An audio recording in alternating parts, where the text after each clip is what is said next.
Welcome to Thinking with the Stars. I'm Kevin Caldwell. Here today we're going to be talking about hard aspects that occurred between Mars and Pluto. And during those hard aspects, Dr. Mishlev on his Thinking Aloud channel was interviewing certain people. And I've been able to detect some trends that occurred. And typically I try to make a story out of the hard aspects that I'm discussing. But today I found normally a story will build up to a peak experience and then have a conclusion. I noticed that there's 4 episodes that occurred during square aspects where Mars was in Pluto and Mars was in Aries and Pluto was in Capricorn. And these 4 episodes seem to focus on the concept of peak experiences. And prior to that, I found another episode that had occurred. Mars was in Cancer and it was opposite Pluto and Capricorn. And so that kind of gave a different take on the concept of peak experience. Dani Caputi was interviewed by Jeffrey Mishlev on October 8th, 2020.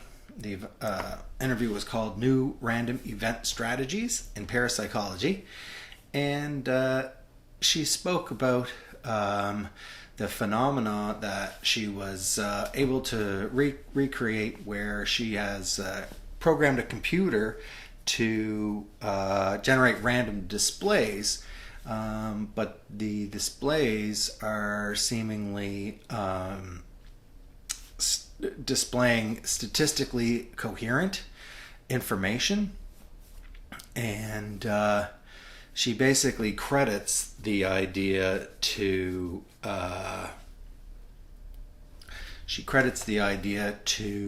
feedback loop that's occurring where her audience is interfacing with the technology and causing it to display not purely random effects, but effects that are sensible and statistically coherent. And I think in our literature leading up to this point that we had a bit of a different concept of a feedback loop. To us, at least where we're studying personal identity, a feedback loop was where our thoughts and our feelings had an opportunity to interact with each other, and it's almost like having a conscience or being able to reflect. And the feedback loop was a way where our behaviors were able to be informed not just by our lower forces at work, but also in our mental rationalizing. And it creates kind of like we start reflecting on our feelings, and we act according to the reflections instead of acting instinctively. And so that's a little bit different. I know that later on we're going to see that another person who was interviewed while the Mars and Aries were in Mars and Aries was in a square with Pluto and Capricorn, warns against this type of interfacing with machines, or not interfacing. Sorry, that's quite okay, but it's the merging of man and machine. And the possibility here is that there's a superior intelligence that, considering the technology we found where technology that's recently come where the mind and machine are able to communicate, it could be the case that there's a higher intelligence that's manipulating the technology and making it appear to us that we're manipulating the technology, and that the technology that's supposed to be random is becoming coherent for our benefit. And so that's a legitimate warning. For instance, Robert Davis had identified these archetypical peak non-dual experiences of a psycho-spiritual nature in his interview that was called Contact with Non-Human Intelligence. This interview was the first of the series of the 4 interviews. It happened on February 2nd, 2019. Mars was in Aries, square Pluto was in Capricorn. And it suggests to us that potentially, well, most certainly, the OBEs, NDEs, DMT, and psychoactive experiences, shamanic journeys, and meditations, that they were they form a body of peak experiences. For instance, Kundalini Rising was an interview that Jeffrey conducted with Marjorie Woolacott. And again, Mars was in Aries, conjunct to Pluto in Capricorn. This was August 13th, 2020. And Kundalini experiences were described as transitioning. It's a meditation practice that takes the participant from a relaxed state into an energetic state. And I know Rick Straussman and John Mack, they were blown away, according to Robert Davis, by the similarities between physical experiences, so where I felt like I was placed on a spaceship and taken away, and non-physical experiences where I knew that I had kind of I hadn't gone anywhere, but I had experienced it on a spiritual level. So and these experiences, they're quite well documented. They happen quite frequently. Now, was it Robert Davis? Yes, that's right, Robert Davis. He reported that 90% of people give an optimistic report about these kind of interactions with non-human entities, and I tend to think that they're not necessarily positive experiences. As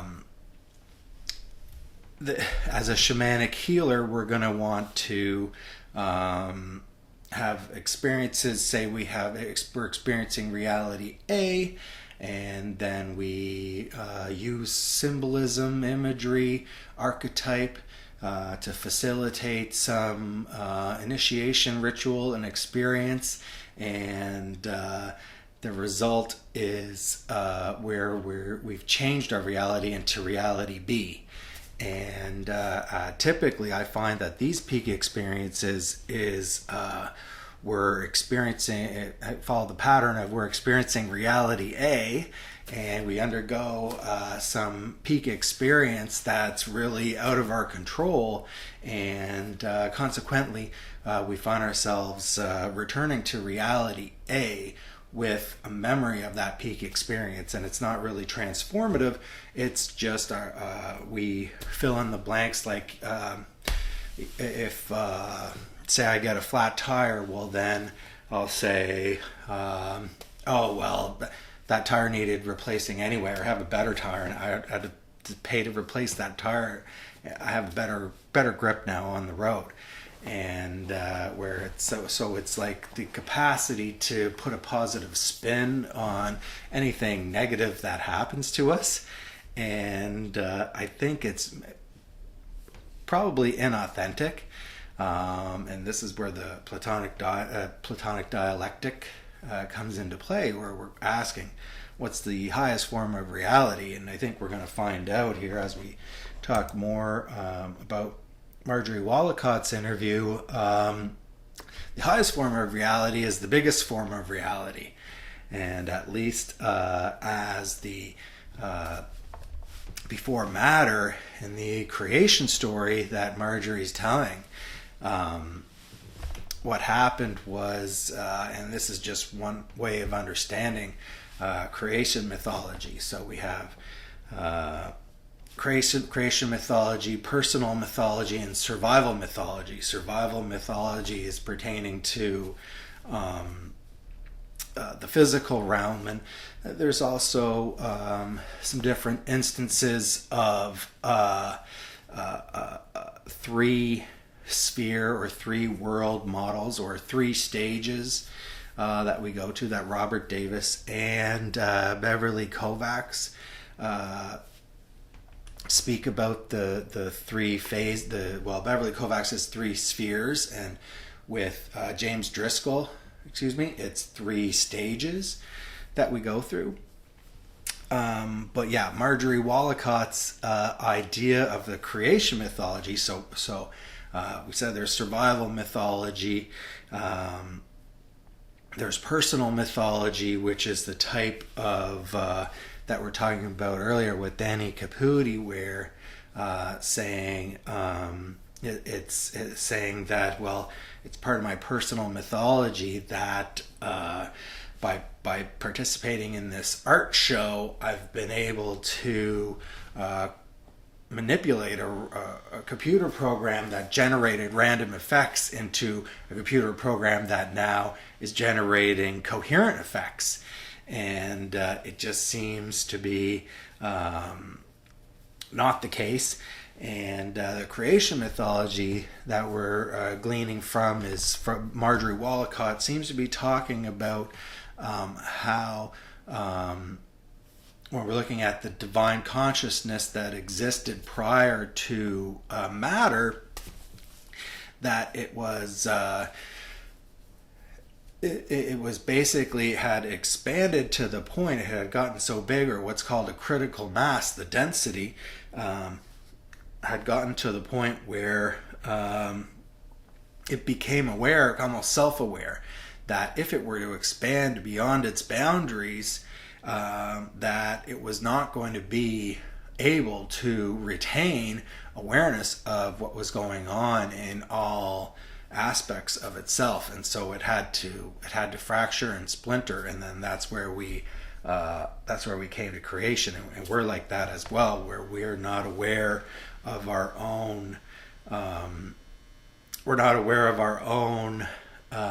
completely aware. We don't have access to all aspects of our consciousness. Like we know things and we can't remember it until later. Later that day we remember it, or things happen to us and we forget. So we're not well-oiled machine typically. So going back to I know Robert Davis, he goes through it and he explains some of the changes that people found who had these interactions with non-human entities. And they claim that they were less materialistic, they were less egoic, they were more sensitive to ecology, they were less afraid of death, they were more loving and sensitive, compassionate, spiritual, and they had cultivated an interest in psychic phenomena.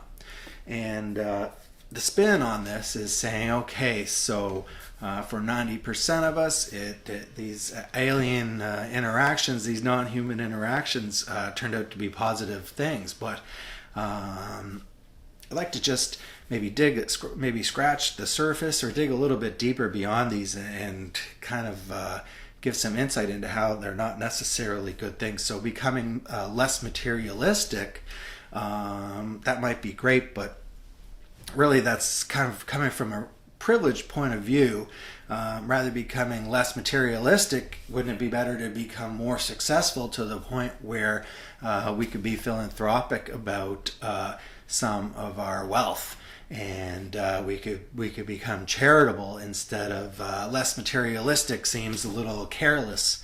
Less egoic. I know we had spoke about in one of my earlier videos about how the New Age movement really offered the ego, sacrificed the ego on the altar, in order to for in exchange for this promise of enlightenment, and it just never panned out. It's just not the way that we really need to give ourselves a break. I mean, we might have a lot of self-loathing in our egos, but that doesn't mean that that we can live without having an ego, right?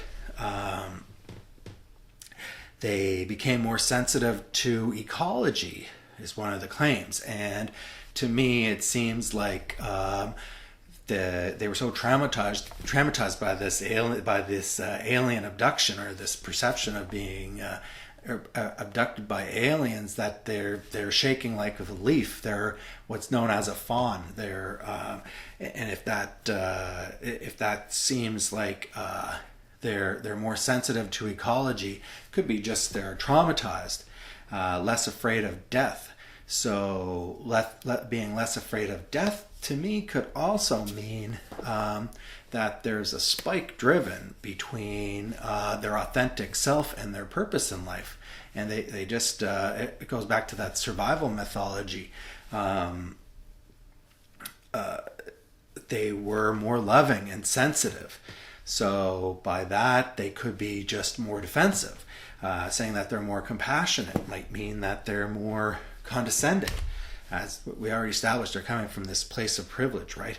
And becoming more spiritual could mean that they're less grounded in fact, and that they're more disassociated from their reality, more interested in psychic phenomena. It could be just the case that they're desperate to believe anything other than this traumatizing reality created by this, or that's implied by the experience that they've just went through. So shamanic healing, the practice of shamanic healing, is obviously superior to that of just undergoing these random peak experiences, because it's a controlled process where we know what the symbols are intended to, the intended result of the initiation process. So Betty Kovacs, she was explained, and her interview happened, it was the last of the 4 Mars and Aries square Pluto and Capricorn interviews, December 23rd of 2020, and she gave a functional apparatus that explained, like I said, 3 spheres, with the highest sphere being the Godhead, which was the kind of the infinite expanse from which all creation came from, like Marjorie Woolacott had explained in her creation mythology. And the second sphere was the sphere of archetype and symbolism, and this is called in the interview Mundus Imaginalis, and the third sphere is the material world. So the ego is continuously seeking out these peak experiences because of the compulsion to be rejoined with that higher realm. And of course it always fails. It never works, because the lower realm can never, there's an ontological disconnect there. So where the physical world can never be the spiritual world as much as we might want it to be. We need to utilize that realm of archetype and symbolism, and this also we can speak about here about how on a social level, whereas Mars is a personal planet and Pluto is a transpersonal planet, but it leaves open that social question of how does this affect our interaction with people. And I mean, shamanic healing, initiation, it sounds so flaky and contrived, and nobody's going to let me do anything to them, right? So But like on a personal level, yeah, the only problem with doing shamanic healing on yourself is that we're not getting the instant gratification. I mean, I get results, but it's not instantaneous. They come later when I'm distracted doing some random chore. Then I'm getting, and there I'm able to interface with the divine, and I'm inspired, which is really what I'm looking for. But if I wanted to have instant gratification from my shamanic rituals, I would have to be I have to be inquiring of somebody, whether they're a ghost, whether they're an animal, or whether they're somebody with a problem, what's wrong. And I listen to them letting me know what's wrong. And then I use I statements and I match their energy. And when I do that, it's going to relax that person or that animal or that spirit, and the energy that's symbolized by the problem that entity's having is going to be released. And there's the instant gratification. So on a social level, when we're saying, okay, we need original state of reality, and we need a symbol, an archetype, and we need and through the initiation process or through the experience where we use that symbol, we come out with a reality B, a different reality is somehow changed. Well, when on a social level, the archetype is that other person with the problem, and where they're able to convey that problem and they're relaxed and the energy is released. That's the process of shamanic healing. Don't know.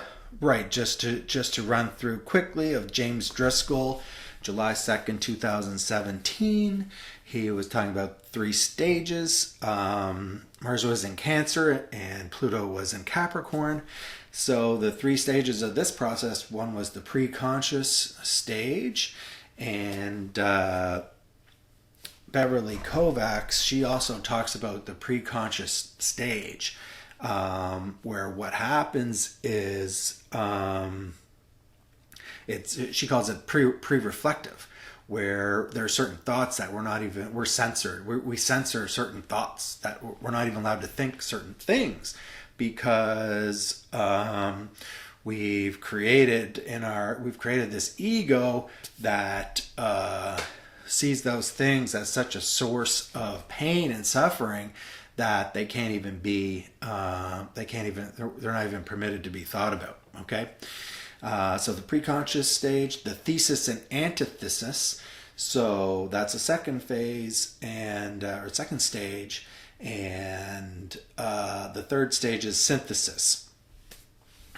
And so this is where this is how we're able to co-create with the divine on a personal level, and the exploitation is always occurring of that, according to Beverly Kovacs, the pathological need to dominate, and that's the trait that's being exploited. So that's all I'm going to talk about today. Thanks very much, anyone who took the opportunity to listen, and take care of everything. Okay, everybody, take care of everybody, and thanks so much. Have a great